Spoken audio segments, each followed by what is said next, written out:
আসসালামু আলাইকুম প্রিয় শিক্ষার্থীরা, আশা করি সবাই ভালো আছো। আজ আমরা সপ্তম শ্রেণীর আমাদের যে নতুন কারিকুলাম বার্ষিক পরীক্ষাটা কিভাবে হবে সেটা আবার আমাদেরকে বলা হয়েছে নতুন সরকার কর্তৃক প্রণীত। আমাদের পরীক্ষা হবে নতুন বই থেকে, আমাদের যে নতুন কারিকুলামের বই থেকে, কিন্তু নিয়ম হবে কিন্তু 2012 সালে যে পরীক্ষাগুলো হতো সেরকম নিয়মে পরীক্ষা হবে। এর সাথে আর কিছু নতুনভাবে যোগ করা হয়েছে, অনেকটা সেরকমই, কিন্তু পুরোপুরি একদম ওই যে হুবহু সৃজনশীলের মতো হবে সেটাও না। কিছু নতুন কিছু পুরাতন সব মিলে অ্যাড করা হয়েছে, তাই তোমরা একটু ভিডিওটা দেখলে বুঝতে পারবা। তো আমি প্রথমে সিলেবাসটা আলোচনা করে দিচ্ছি।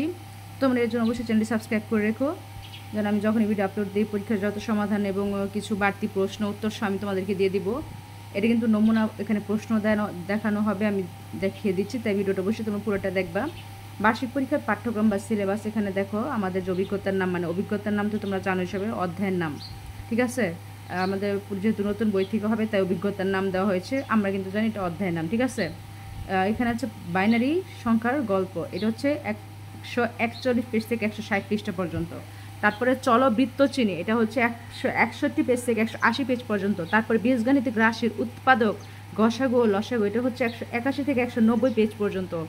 তারপর নানা রকম আকৃতি মাপি, এটা হচ্ছে 191 থেকে 214 পৃষ্ঠা পর্যন্ত, ঠিক আছে। তারপর বীজগাণিতিক রাশির সমীকরণ 227 থেকে 240 পর্যন্ত। তারপর তথ্য অনুসন্ধান ও বিশ্লেষণ, এই অধ্যায় থেকে 241 পেজ থেকে 266 পেজ পর্যন্ত নির্ধারণ করা হয়েছে। তো আমরা কিন্তু আমাদের অধ্যায়গুলো দেখে নিয়েছি বার্ষিক পরীক্ষার জন্য। তো এখানে পরীক্ষা হয়েছে, দেখো মূল্যায়ন কাঠামো, এটা হচ্ছে আমাদের যে শিক্ষণকালীন ক্লাসগুলো চলবে, আমরা যা যা শিখবো তার মধ্যে কিন্তু 30% নাম্বার দেওয়া হবে। আর সামষ্টিক যে আমাদের মূল্যায়ন বার্ষিক পরীক্ষাটা হবে তার মধ্যে থাকবে 70, এই মোট হবে 100, ঠিক আছে। 100 নম্বরে আমাদের পরীক্ষাটা হবে। তো আমাদের কিন্তু শিক্ষণকালীন মূল্যায়ন যে প্রশ্নের ধারাটা হবে, মানে আমাদের যে 30 মার্কের জন্য যে পরীক্ষাটা, সেটা দেখো কীরকম হবে, সেগুলোতে কী কী থাকবে। মানে আমাদের ক্লাস চলাকালীনও কিন্তু আমাদের নাম্বার উঠবে। এটা হচ্ছে অ্যাসাইনমেন্ট বা ব্যবহারিক কাজগুলোর ক্ষেত্রে। এখানে কিছু নমুনা প্রশ্ন দেওয়া আছে, এগুলো তোমরা পরবর্তীতে পড়ে নিও, ঠিক আছে। আমি পড়লাম না, এখানে কী কী থাকতে পারে এর উদাহরণ সবে এখানে আছে, এর জন্য থাকবে 10 নাম্বার। তারপর অনুসন্ধানমূলক কাজ, দেখো এই যে অনুসন্ধানমূলক কাজ আছে এখানে, অনুসন্ধানমূলক কাজে থাকবে 10, এগুলো ক্লাস হবে। তোমরা বাকি এই যে এই বিষয়গুলো টপিকগুলো নমুনা প্রশ্ন কীরকম থাকতে পারে এগুলো তোমরা পড়ে নাও নিজ দায়িত্বে। তারপর দেখো এখানে আছে, দেখো শ্রেণীর কাজ, এই দেখো শ্রেণীর কাজ, পাঠ্যপুস্তকের সন্নিবেশিত একক ও দলগত কাজ, ছক পূরণ, এগুলো এখানে নমুনা প্রশ্ন কীরকম থাকতে পারে সেটা, এখানে কী কী হতে পারে এগুলো। এই হচ্ছে মোট 10 এইটাতে। আর এভারেজ আমাদের সবগুলো মিলিয়ে হচ্ছে 30, এই যে, ঠিক আছে। সবগুলো মিলিয়ে হচ্ছে 10, 20, 30, ঠিক আছে, হয়ে গেল। তো দেখো আমাদের এখন সামষ্টিক, মানে আমাদের যে বার্ষিক পরীক্ষাটা অনুষ্ঠিত হবে পূর্ণমান, তাতেও কিন্তু 100 থাকবে, ঠিক আছে। পরবর্তীতে আমাদের 100 মার্ক কিন্তু কনভার্ট করা হবে 70%-এ। দেখো সামষ্টিকমূলক প্রশ্ন ধারা ও মানবন্টন এখানে দেয়া আছে। অভিজ্ঞতা, আমাদের যে অভিজ্ঞতার ধরন সেটা লিখিত আইটেমে কি থাকবে, প্রশ্নপত্রটার মান কীরকম হবে, কয়টা থাকবে, সময় কত, সব উল্লেখ করা আছে। সময় কিন্তু 3 ঘন্টা, ঠিক আছে। আইটেমের নাম থাকবে নৈর্ভিত্তিক প্রশ্ন। নৈর্ভিত্তিক প্রশ্নের মধ্যে আবার 2টা ক্যাটাগরিতে থাকবে, বহু নির্বাচনী থাকবে 15টা, আর এক কথায় উত্তর থাকবে 10টি। এটা কিন্তু নৈর্ভিত্তিক প্রশ্নের মধ্যেই পড়ে। উত্তর দিতে হবে আমাদের সবগুলোই, 15টাই দিতে হবে, 15টাকে 15, 10টি দিতে হবে, 10টি থাকলে 10 একে 10, প্রত্যেকটা এক এক করে। তারপর দেখো এখানে আছে সংক্ষিপ্ত উত্তর প্রশ্ন, যেগুলো 4, 5, 6 লাইনের হতে পারে বা 2, 3 লাইনের হতে পারে। এগুলো থাকবে 13টি দিতে হবে, এখানে 13 নাম্বারই থাকবে এক এক করে। রচনামূলক প্রশ্ন থাকবে দৃশ্যপট নির্ভর, মানে ডাক থাকবে, সেখান থেকে আমাদেরকে দিতে হবে কয়টা, 10টা। আমাদের 10টার উত্তর দিতে হবে, আর নম্বর থাকবে।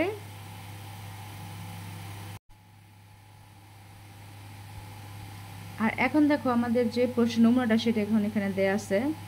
দেখো এখানে নমুনা দেওয়া আছে। বার্ষিক পরীক্ষার আমাদের যে সামষ্টিক বার্ষিক পরীক্ষা, এটা কিন্তু হুবহু কপি করা যাবে না, কারণ এটা তোমাদেরকে সাময়িক বোঝার জন্য প্রশ্ন কীরকম হতে পারে। দেখো এখানে বলা আছে এটি একটি নমুনা প্রশ্নপত্র। এই নমুনা প্রশ্নপত্রের আলোকে আপনি এই বিষয়ে আপনার স্বকীয় প্রশ্নপত্র তৈরি করবেন। কোনোভাবে নমুনা প্রশ্নপত্র হুবহু ব্যবহার করা যাবে না, এটা কিন্তু হুবহু ব্যবহার করা যাবে না। তাই এই প্রশ্ন তোমরা পারবা কিনা না পারেন এত টেনশন নেই, তোমার বই থেকে তোমাদের মতো করে পড়বে। এটা জাস্ট পরীক্ষা কীরকম হবে, এই যে 25 একে 25 নৈর্ভিত্তিক থাকবে, পরে যে নৈর্ভিত্তিকের মধ্যেই আবার বাকি 10টা থাকবে, এক কথায় এটা 25 মার্কের মধ্যে। আর যে খ বিভাগ যে এটা আবার সংক্ষিপ্ত প্রশ্ন, ঠিক আছে, এটা আবার আলাদাভাবে সংক্ষিপ্ত প্রশ্ন। তো এইভাবে আমাদের এই প্রশ্নের ক্যাটাগরিগুলো হবে, ঠিক আছে। তারপরে দেখো দৃশ্যপট নির্ভর আমাদের এই যে 7 7 49, ঠিক আছে। আমাদের 10টি থেকে 60টি প্রশ্ন উত্তর দিতে হবে, নমুনা প্রশ্ন হিসেবে থাকবে, ঠিক আছে। দৃশ্যপট নির্ভর 10টি থেকে 60টি প্রশ্ন উত্তর দিতে হবে, তার মধ্যে 7 7 এই হচ্ছে 49 নাম্বার। এই দেখো এখানে ডাক আছে, ক খ গ, অনেকটা সৃজনশীল আগের যেভাবে পরীক্ষা হয়েছে 2012 সালে সেভাবেই পরীক্ষাগুলো হবে, ঠিক আছে। দেখো তারপরে আমাদের এখানে কিছু জ্যামিতির অংশ আছে, তারপর সর্বশেষ আমাদের যে পরিসংখ্যানের অঙ্ক ছিল এখানে পরিসংখ্যানের অঙ্ক থাকবে। তো এগুলো যেহেতু আমাদের নমুনাভাবে তৈরি করা হয়েছে, ঠিক আছে, এগুলো কিন্তু নমুনা উত্তর হিসেবে তৈরি। আর এখানে কিন্তু দেখো নৈর্ভিত্তিকের উত্তরগুলো দেওয়া আছে, তোমরা চাইলে এখান থেকে উত্তরগুলো দেখতে পারবা। এই প্রশ্নের প্রথমে যে নৈর্ভিত্তিকগুলো আছে না, সেই নৈর্ভিত্তিকের উত্তর হচ্ছে যেগুলো ক বিভাগে, আমি দেখিয়ে দিচ্ছি। এই যে ক বিভাগের, এই ক বিভাগের উত্তরগুলো এখানে দেয়া আছে, ঠিক আছে। এই যে এখানে দেখো এগুলো দেয়া আছে, এগুলো হচ্ছে উত্তর, এই যে উত্তর দেয়া আছে। তারপর খ বিভাগের দেখো